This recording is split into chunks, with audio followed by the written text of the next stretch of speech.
माझ्या वडिलांनी स्वतःची 1.5 एकर जमीन विकून गावासाठी 205 शौचालय बांधलेले आहे। त्यांचा असा संकल्प होता की जिथे घर तिथे शौचालय झालं पाहिजे आणि गाव स्वच्छ झालं पाहिजे। सौभाग्यवतीचं ते लेणं असतं मणिमंगळसूत्र गहाण ठेवलं, गहाण ठेवून आलेल्या पैशातून मी 205 स्वच्छतागृह बांधून दिली। माझ्या बापांनी माझ्या आईचे जे मंगळसूत्र विकून जे काम केले, मी बी तसेच काम करणार आहे। त्याच्या आता सध्या महिलांना उन्हाळ्याच्या दिवसात मदत म्हणून कुठं महिलांनी जाऊ नये, विहिरीवर बोरवर नदीला कुठं जाऊ नये गावाच्या बाहेर, त्यांना त्रास होऊ नये। आम्ही घरोघर पाणी देत असतो, पिण्याचे पाणी, वापरायचे पाणी, आमचे काम चालूच असते। आतापर्यंत कमीत कमी 10,000 वृक्षाची लागवड केली।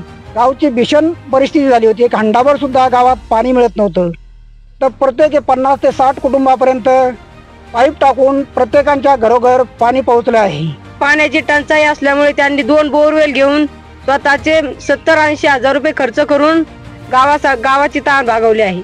आमच्या गावाला राष्ट्रीय निर्मल ग्राम पुरस्कार मिळालेला आहे।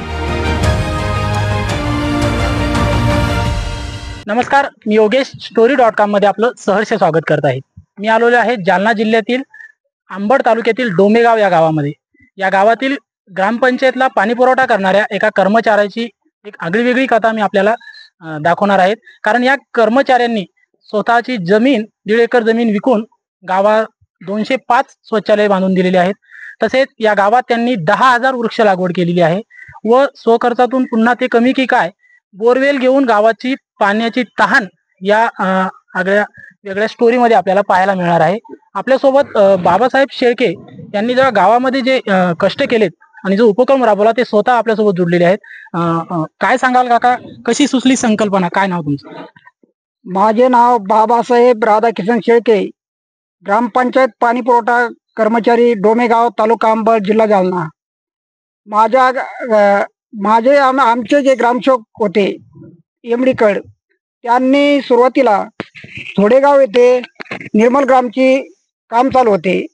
त्या ठिकाणी पाहणीसाठी तत्कालीन मुख्य कार्यकारी अधिकारी निपुणी नाईक साहेब हे तिथं आले होते। त्यावेळेस त्यांच्यासोबत मी ते काम कसं करतात, प्रत्येक माणसाला मार्गदर्शन कसे करतात त्यांचं मी मार्गदर्शन ऐकलं आणि संत गाडगे बाबा आणि तुकडोजी महाराज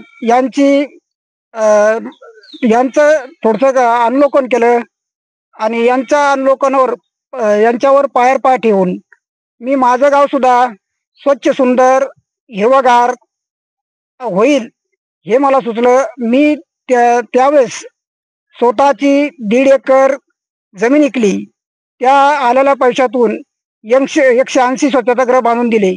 पण माझ्या गावचे कुटुंब जास्त असल्यामुळे मी जी संकल्पना घर तिथं शौचालय बांधण्याची संकल्पना केली ही पूर्ण झाली नाही, कारण काही कुटुंब शौचालयाविना राहिलेले होते। त्याच्यानंतर परत मी सन 2017 साली काही बँकेचे कर्ज काढले, महिला बचत गटाचे कर्ज काढले आणि माझ्या पत्नीचे जे लेणं होतं सौभाग्यवतीचं जे लेणं असतं मणिमंगळसूत्र गहाण ठेवलं, गहाण ठेवून आलेल्या पैशातून 25 शौचालय बांधून दिले। एकूण आजपर्यंत मी या गावकऱ्यासाठी तसेच महिलांसाठी मी 205 स्वच्छतागृह बांधून दिली। त्यानंतर परत आपल्या कोरोना काळात जे आपल्याला ऑक्सिजनचं काय महत्त्व असतं ते महत्त्व प्रत्येक माणसाला समजलं पाहिजे। प्रत्येकाने कमीत कमी एक तरी झाड लावलं पाहिजे। या उद्देशाने परत मी या गावामध्ये शाळा, अंगणवाडी, घरोघरी असे मी आतापर्यंत कमीत कमी 10,000 वृक्षाची लागवड केली आणि ते वृक्ष लागवड करून नुसती लागवडच केली नाही तर मी त्याचा लेकराप्रमाणे सांभाळ केला। म्हणजे त्याला पाणी देण्यासाठी सन 2010 साली एक विंधन विहीर घेतली, त्यावर विद्युत पंप बसवून झाडाला पाणी दिले। त्यानंतर परत पुन्हा 2017ला एक विंधन विहीर घेतली, त्याच्यावर विद्युत पंप बसवून गावाला पाण्याची व्यवस्था केली व झाडाचा पाणी देण्याची व्यवस्था केली। तसेच आज रोजी एवढं भयंकर भीषण पाणी टंचाई होते।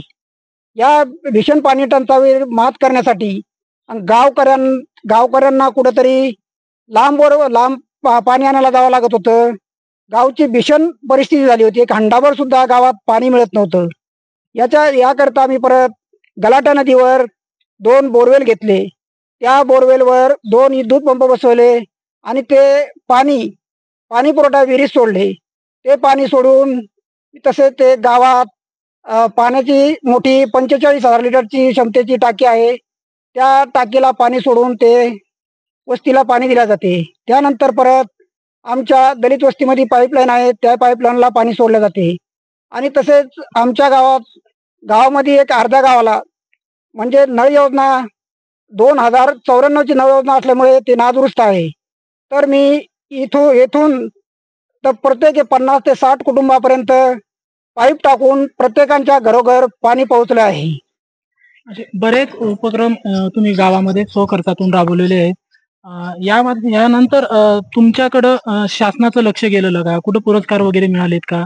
किंवा एक कौतुकाची थाप भेटली का कधी काळी? आतापर्यंत बरेचसे सेवा संस्थेचे पुरस्कार मिळाले आणि मी केलेल्या कामामुळे आमच्या गावाला राष्ट्रीय निर्मल ग्राम पुरस्कार मिळालेला आहे. त्यानंतर वृक्ष लागवडी संदर्भात सन 2017 साली मुख्यमंत्री व तसेच राज्यपाल विद्यासागर राव व वनमंत्री मुनगंटीवार साहेब यांच्या हस्ते शिवछत्रपती पुरस्कार देऊन मला गौरवण्यात आलेले आहे. आपल्यासोबत त्यांच्या पत्नी सुद्धा आहेत. ताई, काय सांगाल, कसं राहिलं का? माझे नाव सविता बाबासाहेब शेळके, राहणार डोमेगाव, तालुका अंबड, जिल्हा जालना. ते ग्रामपंचायतमध्ये कामाला होते. तर आमच्या गावात शौचालय नव्हते. मग त्यांचे साहेबचे काम त्यांनी पाहिले. तर मग ते म्हणले आपलं बी गाव असं निर्मळ झालं पाहिजे म्हणून त्यांच्या लक्षात आलं. तर मग त्यांनी बाथरूमची व्यवस्था ते म्हणले आपल्या गावात आपण करू. तर मग आमच्याकडे पैसे नव्हते. तर मग आमच्याकडे शेती होती, 3 एकर शेती होती आमच्याकडे. तर आम्ही 1.5 एकर शेती विकली. मग त्याच्या पैशातून आम्ही शौचालय बांधण्याचे काम चालू केले.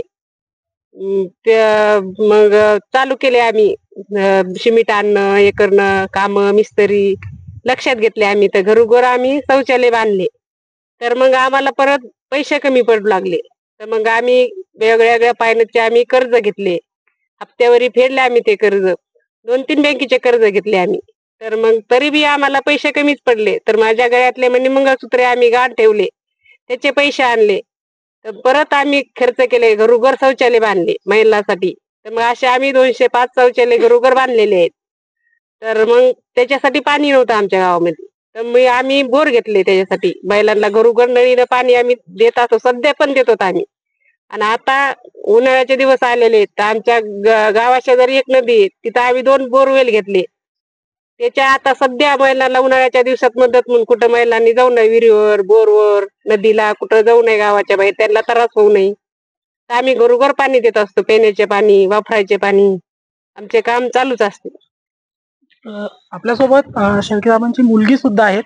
ती आता 12वी झालेली आहे आणि पुढचं काय आणि वडिलांबद्दल काय वाटतं तिला, वडिलांनी केलेल्या या कार्याबद्दल आपण त्यांच्याकडनं जाणून घेऊ. दीदी, काय सांगाल, वडिलांनी बरेच कामं गावामध्ये केले, काय वाटतं वडिलांबद्दल? माझे नाव पूजा बाबासाहेब शेळके. माझ्या वडिलांनी स्वतःची 1.5 एकर जमीन विकून गावासाठी 205 शौचालय बांधलेले आहे. त्यांचा संकल्प असा होता, एक घर एक शौचालय, आणि त्यासाठी सुद्धा त्यांच्याकडे फायनान्स नव्हतं. पण त्यांनी असं उपलब्ध केलं की स्वतःची 1.5 एकर जमीन विकली, स्वतःच्या बायकोच्या म्हणजे जे सौभाग्याचं लेणं असतं ते सुद्धा विकून त्यांनी गळ्यातलं मणी मंगळसूत्र विकलं आणि शौचालय बांधले. व त्याच्यानंतर सुद्धा पैसा कमी पडला म्हणून महिंद्रा फायनान्स, कुटा फायनान्स यांच्याकडून कर्ज घेऊन त्यांनी ते काम पूर्ण केले. मला माझ्या आई वडिलांचा अभिमान वाटतो की आज सध्या परिस्थिती अशी चालू आहे की भावाभावात एकेका जमिनीच्या तुकड्यासाठी भांडणं होतात, पण माझ्या वडिलांनी स्वतःची आपल्या जी मालकीची 1.5 एकर जमीन विकली आणि व स्वतःच्या बायकोच्या गळ्यातील मणी मंगळसूत्र विकून हे सुद्धा हे सगळं काम पूर्ण केलं. मला सुद्धा त्यांच्या कामाबद्दल अभिमान वाटतो. मला अभिमान आहे की मी त्यांच्या पोटी जन्म घेतला. आज अशी परिस्थिती चालू आहे की मुलगी बाहेर निघायला पण घाबरते. म्हणजे तिला असं वाटतं की सगळ्या सुविधा आपल्या घरात असल्या पाहिजे, पण खेड्यात अशी उपलब्धता नाही की ती बाथरूमला सुद्धा घरात जाऊ शकेल. याचाच विचार करून माझ्या वडिलांनी हे सर्व काम पूर्ण केलं आणि त्यांचा खरंच मला अभिमान आहे. याची शासनाने दखल घेतली पाहिजे. त्यांनी केलेल्या कामाबद्दल त्यांच्या पाठीवर कौतुकाची थाप दिली पाहिजे. मी सुद्धा त्यांचाच अभिमान पुढे घेऊन व त्यांचंच कौतुक करून डॉक्टर होऊन अशी त्यांनी जसं केलं तशीच गोरगरिबांची सेवा करणार आणि माझ्यासारख्या मुलींचं जेवढं कल्याण होता येईल तेवढं मी पुढे करत राहणार आहे. आपल्यासोबत भैया सुद्धा आहेत. भैया, काय वाटतं आई वडिलांनी केलेल्या या कामाबद्दल? काय व्हायचं तुला पुढं शिकून, काय करणार? माझे नाव अभिषेक बाबासाहेब शेळके. माझ्या वडिलांनी स्वतःची 1.5 एकर जमीन विकून गावासाठी 205 शौचालय बांधून दिले. त्यांचा असा संकल्प होता की जिथे घर तिथे शौचालय झालं पाहिजे आणि गाव स्वच्छ झालं पाहिजे.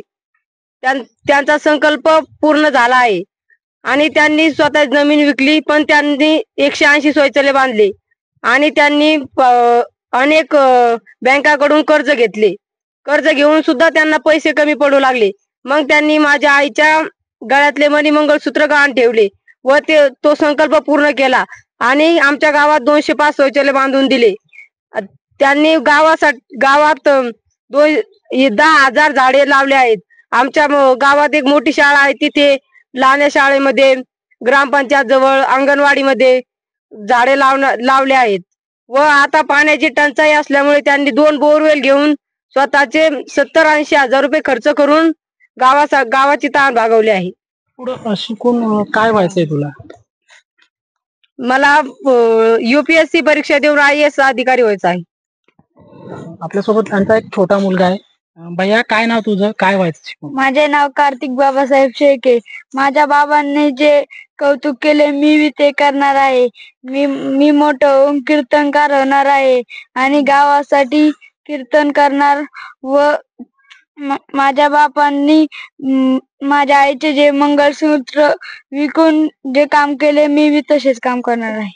आपल्यासोबत गावातील एक महिला आहेत, त्यांच्याकडनं जाणून घेऊया आपण की त्यांच्या जे बाबासाहेब शेळके यांनी जे काम गावामध्ये केलं त्याबद्दल त्यांना काय वाटतं. ताई, काय सांगाल की शेळके साहेबांनी जे काम केलं गावामध्ये, शौचालयाचं असेल, पाण्याचं असेल, वृक्षारोपण असेल, काय सांगता? कसं वाटतं त्यांच्या कामाबद्दल काय सांगता? काशीनाथ शेळके माझे ते मिळून येत, त्याने खूप कामं केले.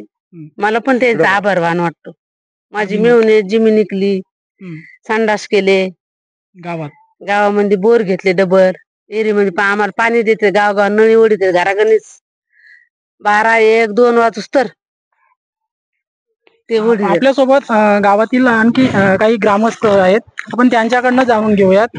भाऊ, मला सांगा, शेळके साहेबांनी जे गावामध्ये उपक्रम राबवले, विविध विशेष बाब म्हणजे स्वखर्चातून राबवले, काय वाटतं त्यांच्या या कामाबद्दल? काय काय आपलं मनात तुमच्या? माझं नाव विजय सुंदरलाल चौतमल. बाबासाहेब शेळके यांनी 205 शौचालय बांधले आणि जे महिला म्हणजे हागणदारीला म्हणजे पांदीमध्ये जात होते त्यांची विटंबना व्हावा नाही म्हणून त्यांनी ते चांगलं काम केलंय आणि गाव त्यांचा आभारी आहे. नक्कीच सर्व गावकऱ्यांच्या वतीने बाबासाहेब शेळके यांनी जे काम उपक्रम गावामध्ये स्वखर्चातून आपली जमीन विकून राबवलेले आहेत त्याबद्दल समस्त गावकऱ्यांच्या वतीने त्यांचे आभार मानले जात आहेत.